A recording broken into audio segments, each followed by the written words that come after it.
Olá pessoal, tudo bem? Sabe que essa semana eu estou bem feliz? É porque eu estava lendo esse livro em inglês, The End of Alzheimer, O Fim do Alzheimer, um livro recém-lançado nos Estados Unidos. E qual foi a minha surpresa? Que eu vi que essa semana foi lançado em português no Brasil também. Então eu fiquei muito feliz que isso vai trazer informação para muita gente no Brasil que de outro modo, se não fosse traduzido, não teria acesso, né? Então Alzheimer, a doença de Alzheimer ou demência de Alzheimer é a forma mais comum de demência que afeta as pessoas. Então a pessoa vai perdendo a memória aos poucos até se tornar ficar de uma maneira incapacitante. A pessoa não reconhece nem a família, nem sua própria casa e fica incapacitada para levar a vida cotidiana. Então disse que Alzheimer, essa doença, a pessoa morre viva, porque ela perde sua identidade, perde sua conexão com a sua vida, com os seus parentes, e a família que mais sofre com isso, porque não tem mais como lidar com a pessoa estando desse jeito. Então a medicina convencional, apesar de bilhões de dólares investidos em pesquisas, ela não conseguiu trazer nenhum tratamento assim, que conseguisse ao menos retardar um pouco a progressão da doença, e os medicamentos disponíveis eles aliviam um pouco dos sintomas, mas com efeitos colaterais também, mas eles não conseguem impedir a progressão, o avanço da doença com o tempo. E eu fiquei muito feliz porque com esse livro que foi escrito por neurologistas que trabalham com Alzheimer de uma maneira integrativa, dessa maneira que a gente trabalha aqui, então eles têm obtido bons resultados. Eles dizem que é o primeiro programa que pôde prevenir e interromper a progressão da doença e mesmo reverter a perda de memória, a perda cognitiva que é associada à doença. Então eles têm tido bons resultados e é baseado justamente na medicina que a gente vem falando aqui. Então eles descobriram e classificaram o Alzheimer em 3 formas. Na verdade eles dizem que são 3 tipos de Alzheimer. Um Alzheimer inflamatório, um Alzheimer que é causado pelo processo inflamatório que eu já expliquei em outros vídeos. O outro Alzheimer, outra forma, é uma forma de deficiência de fatores tróficos, que são fatores que dão suporte, que alimentam, promovem a formação de novos neurônios e sinapses, que são os hormônios, vitaminas. E a terceira forma é a forma tóxica, a pessoa que tem intoxicação por metais tóxicos, por agrotóxicos, mercúrio, chumbo, são todas substâncias que vão intoxicando e levando a neurodegeneração e a formação das placas beta-amiloide.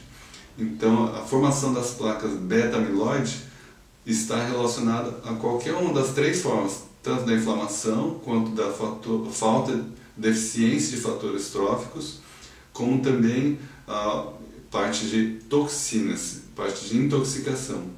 O cérebro parece produzir a placa de beta-amiloide para tentar reverter alguma dessas 3 formas. Então é o que a gente vem falando, é o que a gente usa na nossa prática, né? Na medicina funcional, que a gente considera que as diversas doenças são relacionadas a esses 3 fatores. E aqui ele trouxe claramente isso, que quando se detecta qual o problema que está mais relacionado, consegue-se um bom resultado. Eles relacionam 36 fatores que podem estar relacionados, fatores causais, com o surgimento e agravamento da doença. Então por que os tratamentos convencionais da medicina convencional não obtêm um bom resultado? Porque geralmente eles atuam sobre um fator desses 36. E na verdade, quanto mais fatores alterados você conseguir atuar, melhor vai ser o resultado. Então, quando uma pessoa tem presença de 3 ou 5 fatores alterados, então a pessoa tem uma progressão mais lenta. Quando tem 10, 15, 20 fatores desses alterados, então maior a progressão da doença, né, e mais trabalhoso, mais amplo é o tratamento. Então foi relacionado também à questão genética. Tem muitos que acham que a doença é apenas genética. E realmente foi constatado que existe o gene ApoE4. É um teste genético que a gente pode fazer. Se a pessoa tiver os dois genes ApoE4 positivos presentes na sua genética, a chance de ter Alzheimer é muito maior. Então, geralmente quem tem esse ApoE4, o par de genes positivo, geralmente tem mais pessoas na família que tem uma relação familiar maior. Então essa pessoa tem que se cuidar muito mais. Não quer dizer que porque ela tem os genes que ela vai desenvolver, porque o gene ele pode ser ativado ou desativado, conforme o estilo de vida, conforme o controle desses 36 fatores. Se ela tem um gene, então a chance já é presente também, né, e tem que cuidar mais. Se ela não tem nenhum gene, ApoE4, não quer dizer que ela não vai ter a doença, mas provavelmente pode se manifestar mais tarde e de uma maneira mais leve. Mas todos temos que cuidar, porque esses 3 fatores que nós falamos, essas 3 classes de inflamação, deficiências de hormônio, que todos nós temos a partir dos 35 anos, a gente vai ter uma queda de testosterona, de estrogênio, de hormônios da tireoide, cortisol. Isso tudo são fatores tróficos para o cérebro.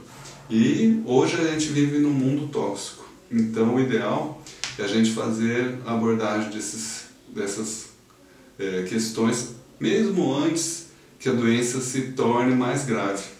Quando começar a ter um declínio cognitivo, já buscar fazer um tratamento preventivo, uma abordagem preventiva. Então, o ideal é fazer uma investigação, ver qual que é a forma predominante nessa pessoa, ver qual desses 36 fatores que está desequilibrado, que precisa ser corrigido, e corrigir todos. Não adianta a gente corrigir apenas um ou outro, que às vezes aquele que não está sendo abordado pode ser o fator que está causando maior neurodegeneração. Então eu convido a todos a não esperar que haja um declínio cognitivo maior, né, onde o diagnóstico de Alzheimer se estabeleça, se confirme. O ideal é quanto antes, quanto mais precoce, a pessoa possa fazer essa abordagem. E quem sabe a gente não tem, eu não tenho, você não tem. É importante fazer estudo e a gente já fazer essa abordagem preventiva.